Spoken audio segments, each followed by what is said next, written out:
Let me begin by framing the issue of what we are facing in 2014, or in 2015, in a couple of ways.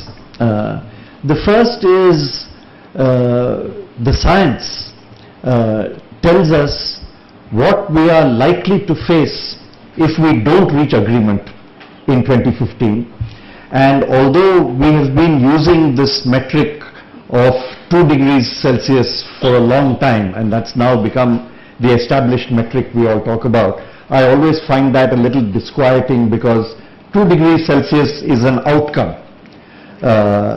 And it's difficult to measure or monitor national actions or international totals of either stocks or flows in terms of 2 degrees Celsius, because 2 degrees Celsius is what's going to happen 20 years down the road after X amount of emissions today. So I would much rather we speak of, while there is the stocks and the flows issue, we can reduce these to cumulative emissions or flows of today, and it would have been more useful to have had a metric of emissions that we can take as a yardstick. Nevertheless, and the IPCC report has begun this task of putting the scope of the problem in terms of the cumulative emissions that we would require to address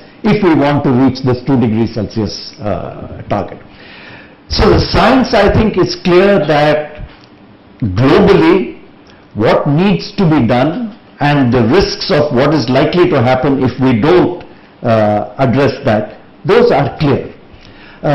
I am particularly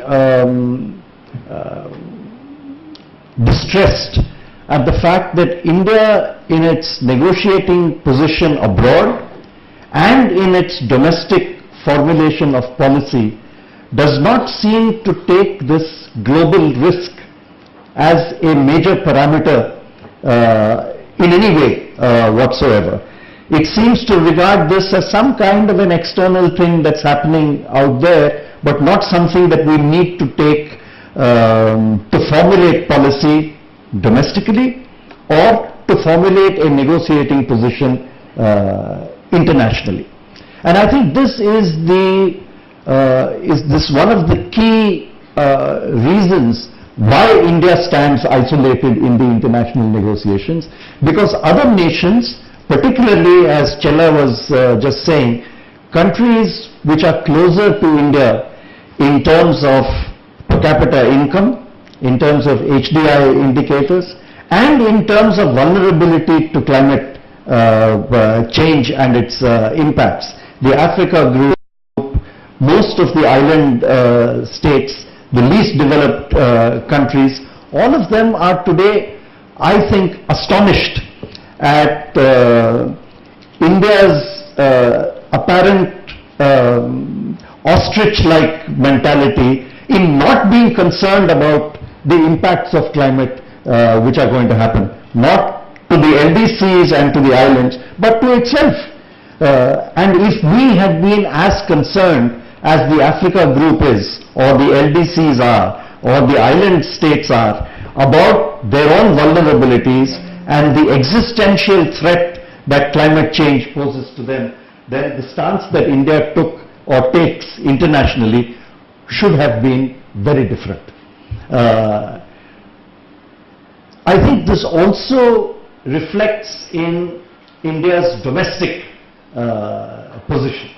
And this is a second aspect which I think needs to be addressed, and I am surprised at how little it has been looked at so far, which is, given the vulnerability that India faces, and Jairam Ramesh talked about this earlier, with regard to climate change, we don't seem to factor in this aspect very significantly into domestic developmental policy.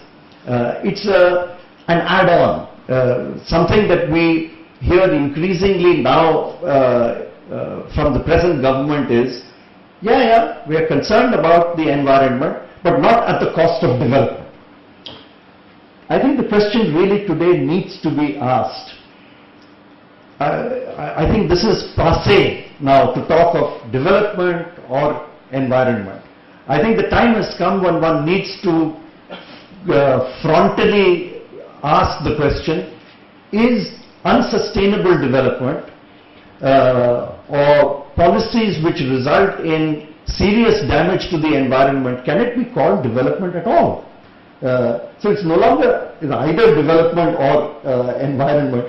Is this development? It needs to be raised. And if that is the question, then I think in the international negotiations as well, India's position once again would look very different. If the assumptions based on which this position is formulated does not stem only from looking at the negotiations as a power play and a balancing of India's foreign policy interests, and you see which side to go with, which actors you want to be along with. It's not only that, but a position that stems from our own domestic developmental needs, which would then dictate this is what India needs to do in terms of sustainable development, in terms of promoting environmentally sustainable development and a climate resilient path forward. If this is what India needs to do domestically, therefore this is the stand that we need to take internationally. Once again, if that were done, I think India's position in terms of the global negotiations would have looked very different from what they are.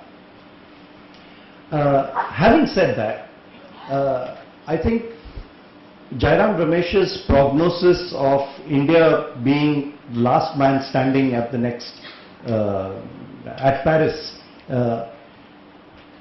is not merely, I think, a prognosis, it's almost a certainty right now, because there is no sign of any momentum or shift in the position that India is likely to take, which might see a different outcome as far as India's position is concerned in Paris.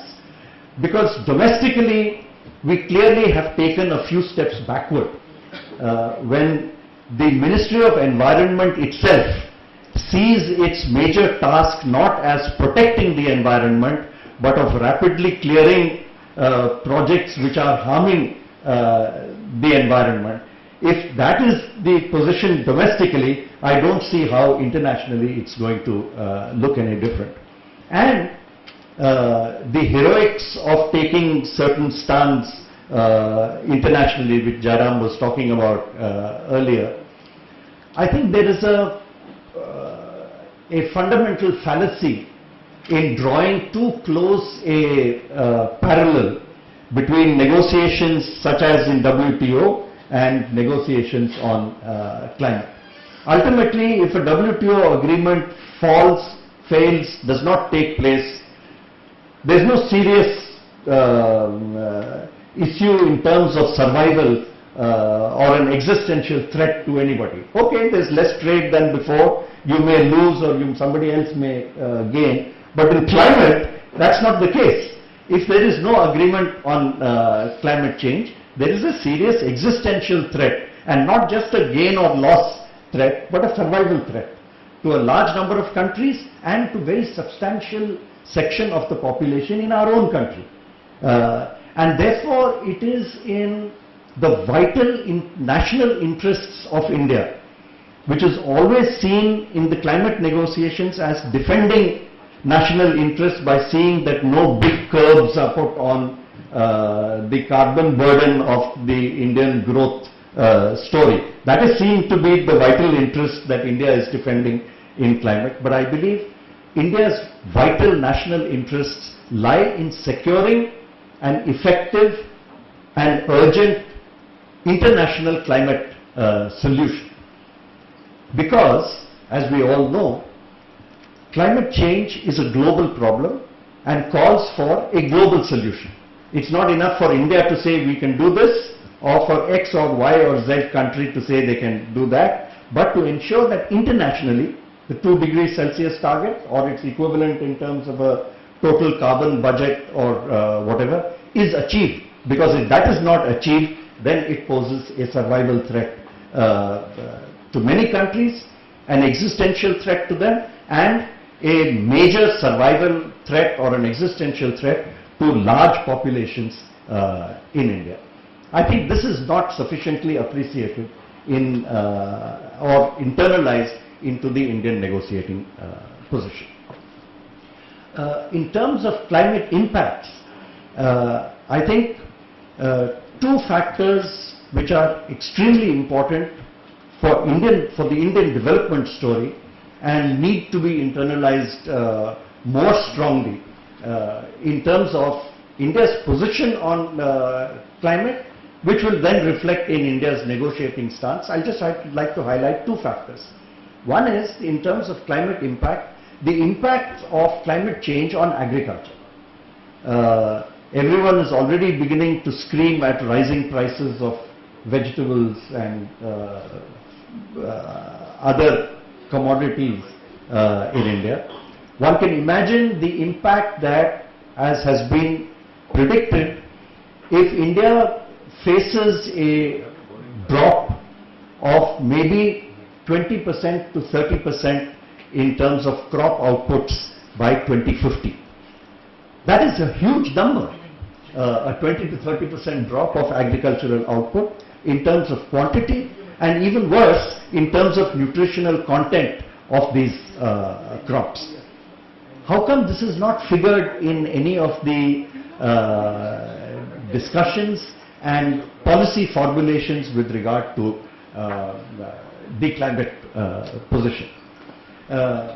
This is one major factor, I think, that we need to factor in more seriously. The second is the issue of equity.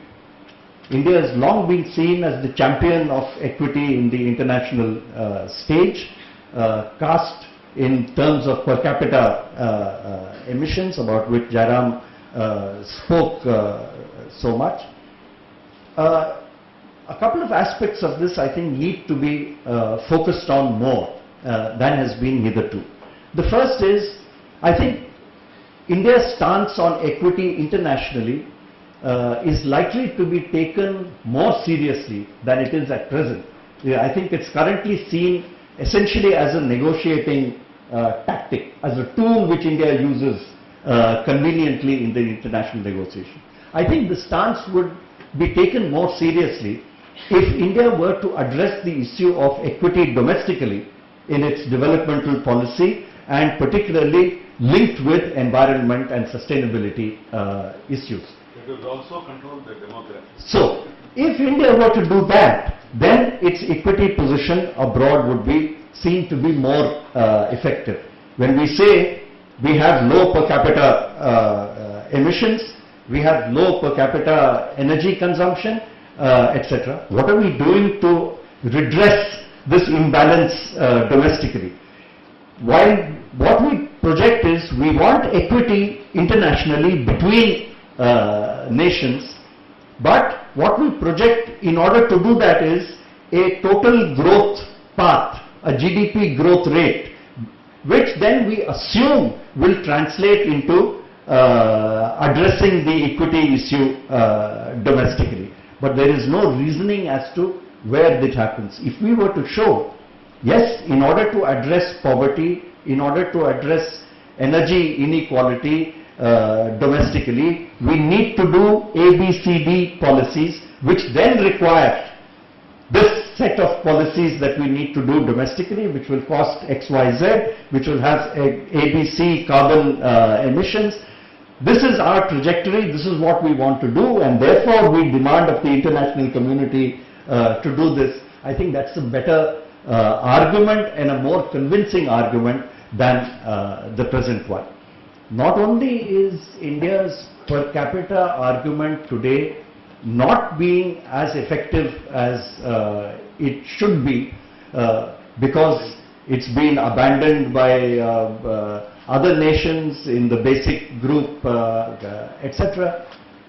Part of that reason is, as Chella was narrating where India stands in terms of emissions, ultimately as the least developed countries, the Africa group and the island states are increasingly beginning not just to realize but to articulate in so many words, which came out, for example, by the spokesman of the island states, Grenada, in Durban, that India's position amounted to saying, we have a right to develop, and she raised the issue, does this mean that you develop while we die?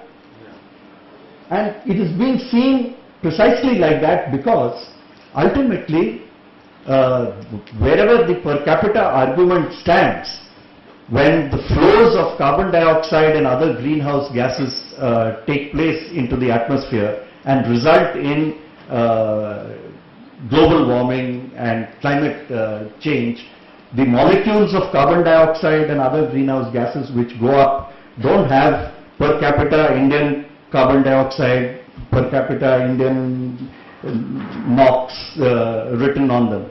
They are gases which emanate from this country depending on growth patterns that we have adopted, regardless of, one, the equity issue that we are talking of, and secondly, the national targets that we have set. Lastly, I'd just like to touch on the national targets that we have set, and as Jairam said, these are no longer being seen as commitments but as expressions of intent.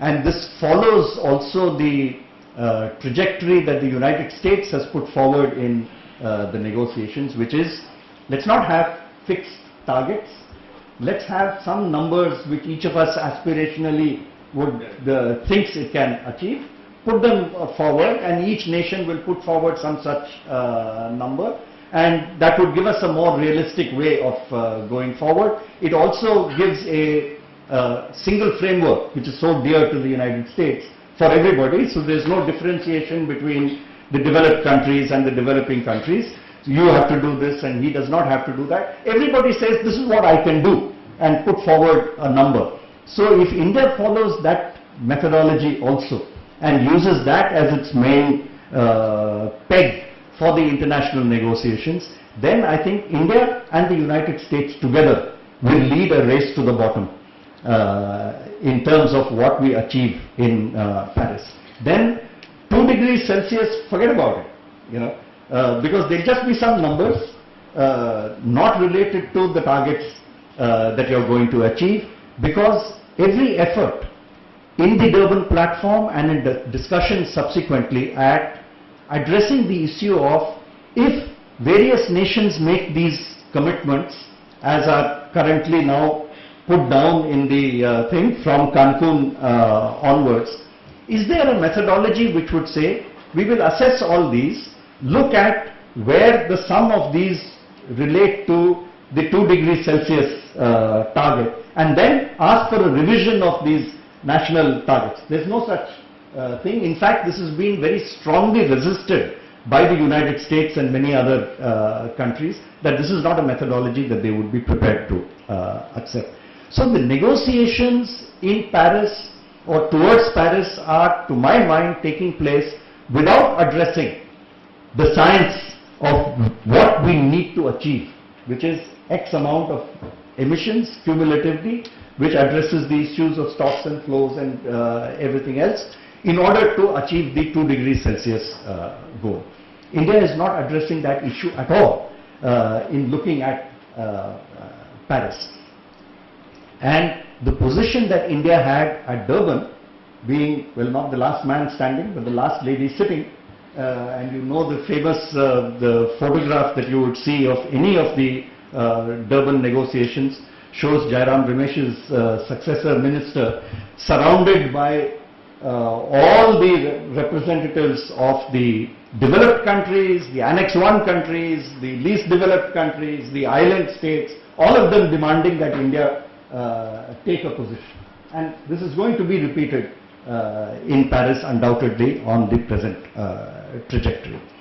But also, India's commitment, even in terms of the emissions intensity target, I believe has left unanswered several questions, which are a reframing of the domestic developmental agenda and policy, which would seek to achieve these reductions of emissions intensity while simultaneously addressing the issue of imbalance and inequity in India in terms of energy consumption patterns. I think, for example, various developmental targets which have been announced even by this government now seem to be made in a vacuum, both in terms of their environmental impacts and carbon, as well as their impacts in terms of domestic equity and inequity in energy consumption. Smart cities, bullet trains, these sound very attractive and aspirational targets, but what is their impact in terms of carbon? What is their impact in terms of addressing domestic inequity in energy access, which includes in transportation and habitat and so on? These are not issues that have been addressed, and unfortunately, even in the framing of the low carbon strategies, we have missed an opportunity to develop a framework by which different options are addressed, which simultaneously looks at these issues as well, rather than just sectorally a reduction of carbon in those. I think we've missed an opportunity there, which several other countries have advanced. So to summarize and conclude my position, I think there are four major points that I think I would like to emphasize with regard to where we go forward. The first is, I think India is yet to take seriously the issue of climate change and its impacts both in developmental terms and in equity terms. We have not taken these seriously so far in the formulation of our policies. Second, that unless India realizes the serious threat posed to its development by climate change, reshapes its policy formulations both domestically and internationally, I don't think we will be able to reformulate or rethink our stance internationally. Third, our position internationally cannot be seen purely in foreign policy terms or as Jairam Ramesh rightly put it, in terms of juggling with words. And what is, I think, becoming even more clear, it's not just a thesaurus formulation, it's a Renan-Martin grammar type of formulation where the commas go and where the semicolons go, at which Indian negotiators seem to excel in international negotiations. This is far more than parsing of sentences and clauses in the negotiations. The substance of the argument in international negotiations, I think, leaves a lot to be desired. The changes that we saw in the Indian negotiating position internationally for a couple of years between 2009 and 2011, which Jairam alluded to and modestly refrained from referring to his own role in that, as some of the critics of that position have in conversations with me have ascribed those, no, not you, have described to me the impact that that shift in India's position made internationally, and certainly it made an impact. Have some of the critics of that position have ascribed that change in India's image to the then minister's blow-dried hair I think you would all agree, all gone. I think you would all agree that there is a little more to it than the hairstyle, that there was a substantive shift in India's position, and my critique was that I wished that that position had been deeper, had taken India's position even further, and my regret is that that position slipped back since then, and there seems to be little prospect of its recovery. And last point is that I believe that there needs to be a much greater convergence between India's domestic developmental policy linked with the climate impacts that India is going to face and its international position. And I think India's international position would also look very different if it is based on the centrality of the climate impacts on India and the developmental path than that. And the last aspect is, if at all the international negotiations are to be seen and India's position in it as extensions of Indian foreign policy, to me it is astounding that India seems to want to make common cause with some peculiar nations in the like-minded countries, but also with large developing countries, and with a particularly keen ear on what the response of the US will be to this, rather than our own natural allies in the least developing countries, in Africa and so on, who are increasingly seeing India today as part of the problem rather than as part of the solution. I'll stop there. Thank you.